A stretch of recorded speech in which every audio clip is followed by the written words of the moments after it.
నమశంకరాయ. మార్చి 3వ తారీఖు రోజున గ్రస్తోదయ సంపూర్ణ చంద్రగ్రహణం ఏర్పడుతుంది. మధ్యాహ్నం 3:19 ప్రారంభమై సాయంకాలం 6:47 వరకు ఉంటుంది.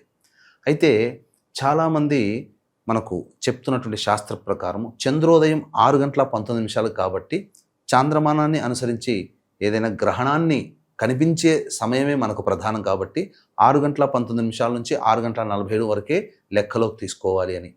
కానీ ప్రధానంగా సాధనాపరులు, ఉపాసనాపరులు, దేవతానుగ్రహాన్ని విశేషంగా పొందాలనుకునే వాళ్ళు 3:19 నుంచి 6:47 వరకు మధ్య కాలాన్ని లెక్కలో తీసుకొని దేవతా పూజలు జరుపుకోవచ్చు.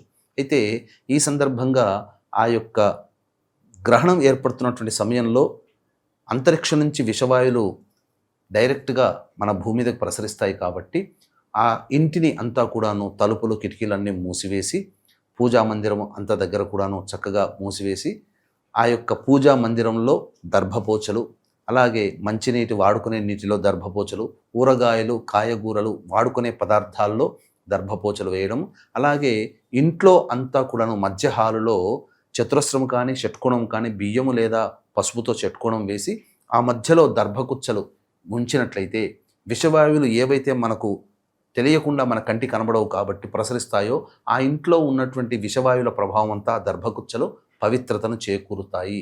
కాబట్టి ఈ నియమాన్ని పాటించండి. 3:19 పట్టు స్నానము, అలాగే 6:47 విడుపు స్నానము. చాంద్రమానాన్ని ప్రకారాన్ని అనుసరించి చేసుకునే వాళ్ళు, అనగా కనిపించే గ్రహణమే నమ్మేటువంటి విధానంగా ఉన్నవాళ్ళు 6:19 పట్టు స్నానం, 6:47 విడుపు స్నానం ఆచరించడం చాలా మంచిది. ఈ యొక్క సింహరాశిలో ఏర్పడుతున్నటువంటి కారణం చేత మేష, వృషభ, కర్కాటక, సింహ, కన్య, ధనుస్సు, మకర, కుంభరాశిలో జన్మించిన వారికి గ్రహణ దోషం కాబట్టి ఈ రాశిలో జన్మించినటువంటి వారు ఇష్టదేవత ఆరాధన అనేటువంటిది చేయాలి.